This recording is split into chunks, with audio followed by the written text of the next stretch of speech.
नवी मुंबईतून एक मोठी बातमी समोर येते। महाराष्ट्र नवनिर्माण सेनेचे प्रमुख राज ठाकरे यांनी कलाकारांना मोठी खुशखबर दिली आहे। ज्येष्ठ अभिनेते दिलीप प्रभावळकर यांच्या सत्कार सोहळ्यात ते बोलत होते। मराठी रंगभूमी ही महाराष्ट्राची सर्वात मोठी ताकद असल्याचं राज ठाकरे म्हणाले। नवोदित कलाकारांसाठी लवकरच विशेष कार्यशाळा आयोजित केली जाईल, अशी घोषणा राज ठाकरेंनी केली आहे। विशेष म्हणजे या कार्यशाळेत बॉलिवूडचे दिग्गज दिग्दर्शक राजकुमार हिरानी मार्गदर्शन करतील। तसंच अभिनेता आमिर खान देखील नवोदित कलाकारांना अभिनयाचे धडे देईल। याच कार्यक्रमात राज ठाकरेंनी आणखी एक मोठी घोषणा केली आहे। नवी मुंबईत लवकरच मनसेची जाहीर सभा होणार असल्याचं त्यांनी जाहीर केलंय। या सोहळ्यात ज्येष्ठ अभिनेते दिलीप प्रभावळकर यांचा गौरव करण्यात आला।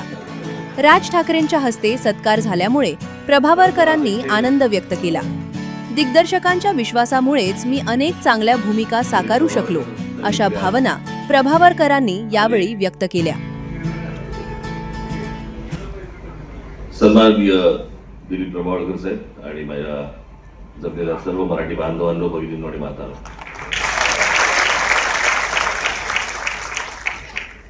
या सिने दिशा या महाराष्ट्र नवनिर्माण चित्रपट सेनेने आज आयोजित केलेल्या कार्यक्रमाला सकाळपासून कोण कोण होते? तुम्ही सगळेजण होतात। आता काय हा त्याच्यामुळे आता संध्याकाळी आता किती वाजले? 8:30। तुम्हाला घरी जायचं असेल, मला माहिती आहे तुम्ही काय नाही बोलू नका। तुम्ही आता आले असणार, नाही म्हणजे आत्ताची असणार सगळं। परंतु आज इथे दिलीप प्रभावळकर साहेब इकडे आज आले।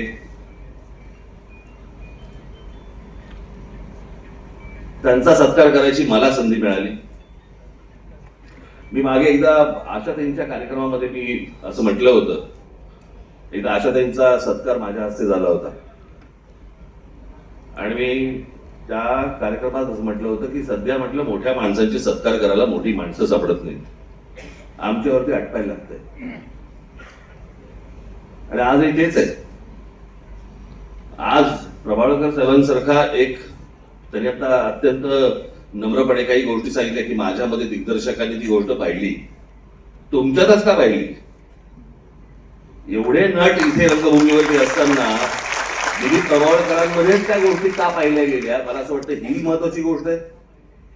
आणि ती पाहिल्यानंतर ती गोष्ट त्यांनी साकारणं, आणि जसं आता त्यांनी सांगितलं की एक व्हाईस प्रेसिडेंट कुठेतरी अमेरिकेमध्ये त्यांनी तात्या विंचू केला।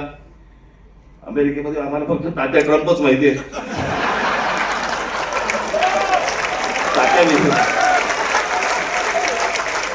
तात्या विंचू पहिल्यांदा ऐकला,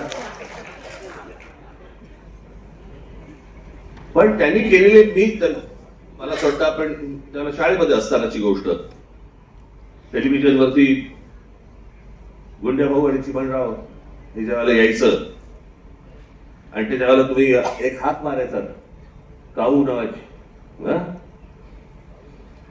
तर ते डोळ्यासमोर तेव्हापासून दिलीप प्रभावळकर आम्ही त्यांचा प्रभाव पाहत आलो। किती चित्रपट पाहिले, किती गोष्टी पाहिल्या, आणि मला असं वाटतं की भारताच्या इतिहासात, चित्रपटाच्या इतिहासामध्ये इतक्या प्रकारच्या विविध भूमिका करणारे मला असं वाटतं ते एकमेव कलाकार असतील।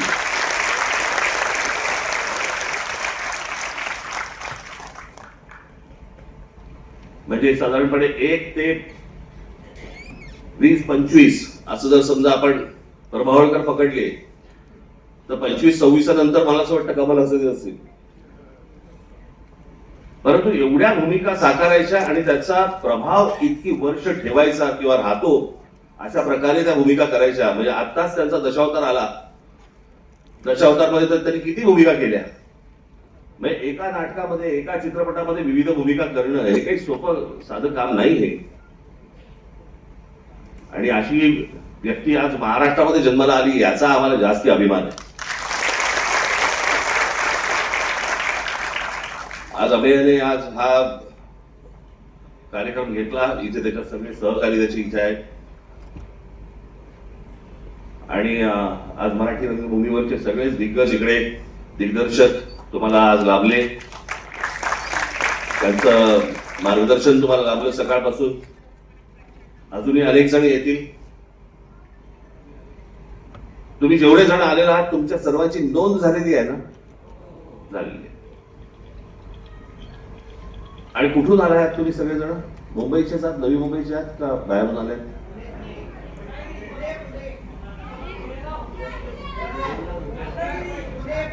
पुणे, रत्नागिरी. महाराष्ट्रात आलं, बोला ना. सोपं नाही का? मी तुम्हाला आता एक गोष्ट सांगतो. जसं मराठी चित्रपट सृष्टीतले, नाट्यसृष्टीतले अनेक दिग्गज तुम्हाला आज इथे सकाळपासून मार्गदर्शनाला मिळाले. मी अभय खोपटांशी मी बोलतो. तिथे आज अभिजित पारसे पण आहे. बाकी सगळे माझे सगळे नाट्य क्षेत्रामधले माझे सगळे मित्र आज इथे रंगभूमीचे चित्रपट क्षेत्रातले इथे व्यासपीठावरती आहेत. मी सर्वांशी बोलतो आणि लवकरच मी एक अशाच प्रकारचा काय याला सेमिनार म्हणतात,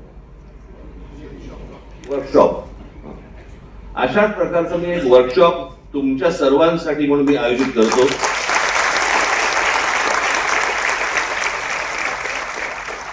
ज्याच्यामध्ये आपले मराठी चित्रपट सृष्टीचे लोक तर असतीलच, परंतु आपल्या सर्वांसाठी म्हणून मी राजकुमार हिरानी, आमिर खान, जावेद अख्तर या सर्वांना मी इथे बोलवीन. तुम्हाला जे काही तुम्हाला या क्षेत्रामध्ये येण्यासाठीचे जे काही प्रश्न असतील ते मला असं वाटतं तुम्ही त्यांच्याशी बोला आणि भविष्यातली सगळी तुमची वाटचाल ही उत्तम हो. चित्रपट कसा करायचा, काय करायचा, नाटक काय करायचं, कसं करायचं. मला चित्रपट क्षेत्रातलं थोडंसं, चित्रपटाबद्दल थोडंसं मला थोडंसं कळतं, थोडंसं, यांच्या एवढं नाही कळत. नाटक मला कळतच नाही. कळत नाही याचा अर्थ समजून घ्या. मला असं वाटतं नाटक हे इतर कोणत्याही माध्यमांपेक्षा सर्वात जास्ती कठीण असतं.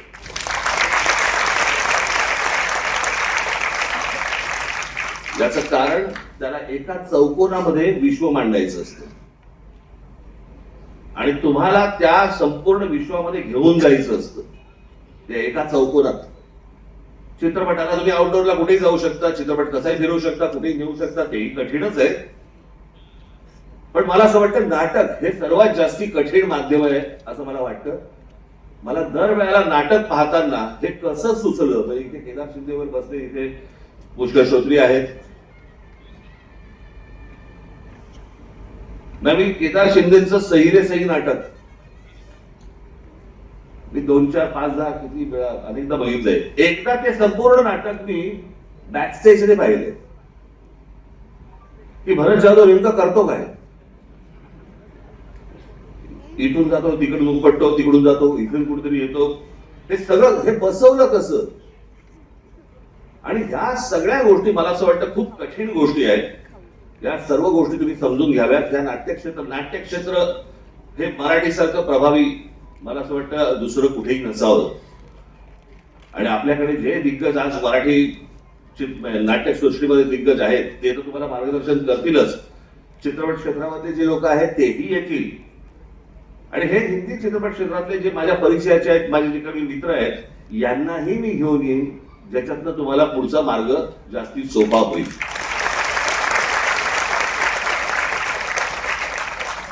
आता बाकी जे राहिलेले म्हणजे वर्कशॉप सोडून जे आलेले आहेत त्यांच्यासाठी मी आताच आपल्या अभिजित देसाईच्या आपल्या शाखेचं उद्घाटन करून आलो. आणि त्या शाखेच्या उद्घाटनाच्या वेळेला मी त्यांना सांगितलं की मी लवकरच नवी मुंबईमध्ये एक माझी जाहीर सभा देईन आणि त्या जाहीर सभेच्या वेळेला आपण सर्वजण या. त्याच्यामुळे ही सगळी बिचारी मंडळी महाराष्ट्रातनं सगळीकडनं आली आहेत. आधीच ते सगळं म्हणजे दिवसभर त्यांना खूप गोष्टी मिळाल्या असतील, पण अजूनही माझ्यामुळे ते जास्ती कावतील. तर त्याला त्रास होऊ नये. लवकरात लवकर शांतपणे घरी जा, नीट जा, लवकर जा, घरी व्यवस्थित पोचा. मी नवी मुंबईसाठी म्हणून लवकरात लवकर जाहीर सभेची मी तारीख आपल्याला जाहीर करीन. एवढं फक्त बोलतो. आज दिलीपजी आपण आज इथे सगळे आलात त्याबद्दल मी अतिशय आभारी आहे आपला, आणि आम्ही आणि त्याच्या सर्व टीमचं मी पुन्हा एकदा मनपूर्वक अभिनंदन करतो. धन्यवाद.